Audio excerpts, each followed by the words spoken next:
look, even like with this Trump thing, man, it's like I was saying, how so many people still believe the Russia collusion story, which was all made up, man. And you can go follow this whole thing. It was all made up, and they knew it. They knew what they were doing. There's that clip, by the way, before any of this stuff. This is before Donald Trump ever took office. Did you ever see the Chuck Schumer 6 Ways to Sunday? You were telling me about it last night. You were saying we should watch it today. We should play this because and let me just preface it briefly to kind of set up what's so amazing about it. There are these occasional moments where, even like I said, the thing where Chris Murphy just happens to blurt out like, "Oh yeah, our policies overthrew Yanukovych," right? Like there are these moments where kind of like these rare moments of honesty from the kind of leaders of the regime. Yeah. And this one comes because Rachel Maddow asks him like an impromptu thing. And she says that. She leads that. Yeah. So, but this is just so you know, this is Donald Trump has been elected, but he hasn't been, he's a president-elect here. So it's after the election, but he's not president yet. So this was about him tweeting something here. But he's taking these shots, this antagonism, this taunting to the intelligence community. You take on the intelligence community, they have 6 ways from Sunday at getting back at you. So even for a practical, supposedly hard-nosed businessman, he's being really dumb to do this. What do you think the intelligence community would do if they were motivated? I don't know, but from what I am told, they are very upset with how he has treated them and talked about them. So, and what happened right before that is that Rachel Maddow goes, she goes, "All right, I'm sorry to put you on the spot here, but Donald Trump just tweeted this thing about the intelligence community. Any thoughts on that?" So it's not like he was prepared for this. Right. The most powerful senator in America, his initial gut reaction was like, "Well, dude, you're taking on the intelligence. I mean, you want to go up against the CIA? You think you're going to win that fight? Yeah. Like they're going to get you." And this was already after they had already been, they were spying on his campaign. They had already kind of begun framing him for this whole Russia thing, which was always nonsense. Now it started with, the Steele dossier and all that stuff. And then they were spying on Carter Page, who was like a pretty low-level advisor in Donald Trump's campaign. And the allegation was that the Russians had offered him a huge stake in like one of their biggest energy companies if he could get Donald Trump to remove all of the sanctions that we had at the time on Russia, which on the face of it made no sense because he's like a low-level advisor on the campaign. Now, he's not even in the administration. Was this based on intercepted emails? No, this was based off the Steele dossier, which was opposition research that Hillary Clinton had funded, where she hired this British spy to go like dig up dirt on Donald Trump.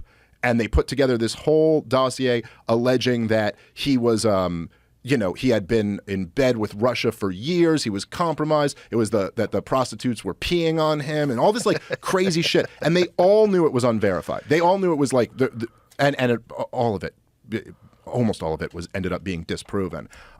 But so when they went to Carter, but just to understand like the idea of trying to bribe a low-level advisor on a campaign to then somehow take over the administration once he got it'd be like on the level of if someone was like we're going to bribe the door guy at the mothership to make sure that the Joe Rogan Experience only talks about these subjects. And you're like, I mean, even though there's a loose connection between you and the guy who works at the mothership, the idea that he would ever then be able to come in and take over the show and control it just made no sense. But we now know that the CIA told the FBI that Carter Page was a good guy, that he was a CIA informant.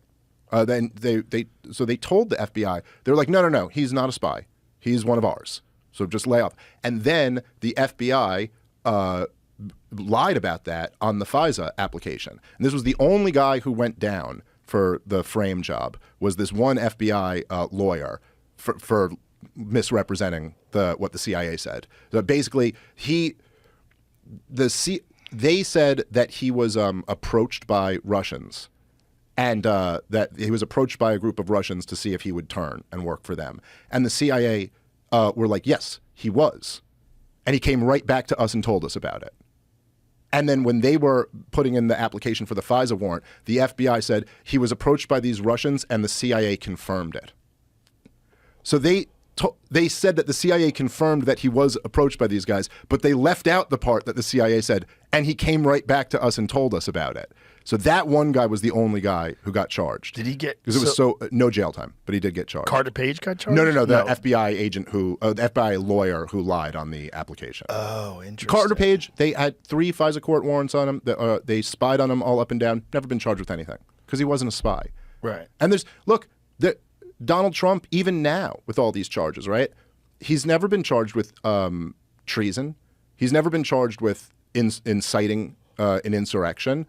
Because they know they can't get him on those charges. So what they're getting him on is all these like novel legal theories. Well, it's not very clear that he violated the statute, but if we interpret it this way, we could make the argument for the first time ever that this was actually a violation of law. It's all like they're grasping at straws. And it's very clearly like they've weaponized the legal system against this guy. It's not a coincidence that all of these indictments are coming down right now. Like, why was the January 6th thing? Why would any of this be coming down right now? Right. All those other people in January 6th, they got charged and arrested immediately. It was determined by the powers that be, with the corporate media, the deep state, all of the establishment, that he was unacceptable. And that's not new to Donald Trump. There were a lot of candidates who have been determined to be unacceptable. Ron Paul was unacceptable. Bernie Sanders was unacceptable. Tulsi Gabbard was unacceptable. And you saw like the machine be weaponized against all of them to keep them out. But Trump beat the machine. Yeah. The difference is Trump won. I mean, there's other differences, but the guy who they determined was not acceptable ended up winning. And part of what was so powerful about that is that it kind of destroyed the illusion of inevitability that I think progressives rely on. That, like progressives will very confidently tell you that you're on the wrong side of history. Which is like a really interesting thing to say if you think about it. Like you're on the wrong side of history. Meaning like it's a guarantee that history is moving in my direction. And I'm telling you how you will be judged in the future based off how you feel right now. Yeah. And they kind of have good reason to feel that way because they have been kind of moving in the direction that they want to move in. But it was just like, we just had the first black president, and now we will have the first female president. And of course, this throwback bigot, male chauvinist Donald Trump could never possibly win. Like, this is what's going to happen in history now, is Hillary Clinton is the next president. How and are they not happening. How are they going to stop him from winning again? They're trying. Oh yeah, that's what all these indictments are right now. The problem is it has the opposite effect on his base. It doesn't make people reluctant. It makes people more convinced that there's a conspiracy against him. It makes people more convinced that there's corruption that's fighting against him. I think, personally, that Trump was at his most vulnerable within the Republican primary at the very beginning. I thought for the first time to me, he seemed like he was very out of step with his own base. He's sitting there still bragging about Operation Warp Speed and how he saved hundreds of millions of lives by developing the vaccine. He was getting booed a few times at his own speeches.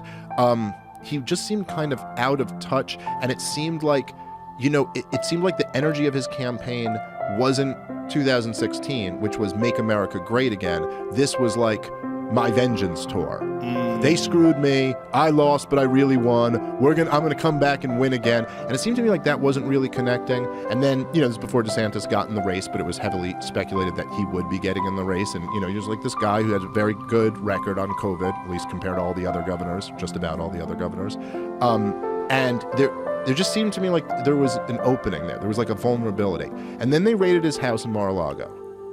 And I felt like that guaranteed Trump front run. Like that guaranteed it for him, because as soon as they did that, it was like, oh, now it's like it's shifted right back to this, like, look what they're doing to your guy. They want to not give you the chance to vote for this guy. They're going to weaponize the justice system against this guy because you like him. They're not and they're doing it to him because they want to do it to you. It kind of gave him like all this energy back. And so there's a real dynamic to that where his numbers go up every time a new indictment comes out. Yeah. People aren't buying into it because it's not like, look, it's just so obvious that it's politicized. The interesting thing, there's an interesting thing about the law. Like, people have this conception of what the law is, and then there's the reality of it. Like, people have this conception of, like, there's a rule written down on a piece of paper, and that's the rule. And if you break that rule, you broke the law. And if you don't break that rule, you didn't break the law. But that's not really how it works. It's like, in the same way, like down to the lowest level, if you get pulled over by a cop, you know, there's times where like, he could give you a ticket or he could let you off with a warning, you know? And like sometimes it's just how that guy feels. Right. Maybe he knew you. Right. Maybe sometimes he goes, oh shit, Joe Rogan. I'll let you off with a warning. You know what I mean? Like there could be so many different factors. Well, like just for example, okay, so James Clapper, you know, he was the director of national intelligence. He was basically the head of the shadow government. That's the highest position in the deep state. You're the CIA answers to you. You know, you oversee the CIA and the NSA and the FBI and all this stuff. And he lied to Congress very blatantly. Like, no question about it. He was asked point blank, is the NSA involved in any bulk data collection on American citizens? He said, no, we're not doing that. Then Ed Snowden came out and exposed that he clearly was. And he was the DNI, like he knew this, okay? He lied to Congress. Why isn't he arrested for it? It's like, because there's no political will to arrest that guy. He's of the deep state. He's one of the top guys. He's not getting arrested. Now, Michael Cohen lied to Congress. He got a month wrong when he was talking about a deal that he was working on for Trump. He said it happened in, you know, June, but it was really in January or something like that. He got charged with that. And because they wanted to put pressure on him to get him to flip on Donald Trump, which he did. So it's not like there are crimes that are committed all the time. There's just no political will. There's no desire to arrest that person. And I think the thing that's wild about this with Trump is that if you think of all the crimes that presidents have committed, the idea that this is what one of them is actually going to go down for is insane. Like, Bush instituted torture. You know what I mean? Obama murdered American citizens without charges. These guys lied us into wars. By the way, every war is illegal. You know, the supreme law of the land is the Constitution, and it says only Congress can declare war. The last declared war was World War II. Every war since then has been an illegal war. Anyone could be arrested for this at any time. The legal defense is that they're military actions, not wars. So you know that thing in Vietnam? It probably smelled like a war to you, but no, not a war. Korea wasn't a war. Iraq wasn't a war. Afghanistan, Libya, Syria, Somalia, Yemen, none of those were wars. You know, it's anyone, if there was any political will, any one of these presidents could be arrested for any number of crimes. And yet they're not. But yet Trump didn't give back the classified information quickly enough, even after they asked him. Oh, he's got to be indicted for that. Even though other presidents have done pretty much the same thing, no, he's got to be indicted for that. What is the Georgia thing is interesting because he was going to have a press conference where he was going to reveal all of the information that proves that he was telling the truth about the Georgia election being rigged. Yeah, and he didn't have the press conference. Yes, well, this is a thing that I got to say is a kind of knock on Trump here that, you know, this is a thing his lawyers, Sidney Powell and Rudy Giuliani, who just turned himself into custody today. But they would always say this after 2020. We have proof that millions of votes were stolen from Donald Trump and we'll be releasing this soon. And then it just never kind of comes. So I don't know what he thinks he's going to tell us about that. The issue with the thing in Georgia, where I will grant there's like a little bit of a gray area there. And I think that, look, there is a gray area there. It's kind of like when they impeached Trump over Ukraine. There was like a little bit of a gray area of like what exactly he did. It's just that when you look at things of all the crimes that presidents commit, the idea that you go after a president for this, it's so petty compared to these greater crimes.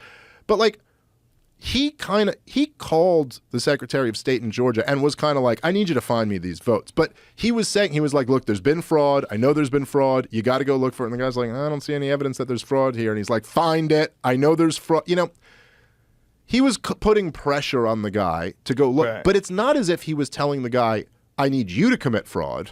Right. He wasn't telling him, I want you to flip votes or I want you to manipulate something. He's like, I want you to go find where the fraud is. Right. So you'd almost have to prove that he didn't really believe that. Right. In order to prove, you know, because if there was really fraud, he has every right to tell the guy to go find it. Right. So now they're arguing that he didn't. And in the indictment, they argue that he knew it and he was, like he knew that there was no fraud, but was still trying to get the guy to go find it. And the case that they're using to argue that is that he had advisors around him who told him that the election was legit. The problem with that is that doesn't prove at all that Trump believed those guys.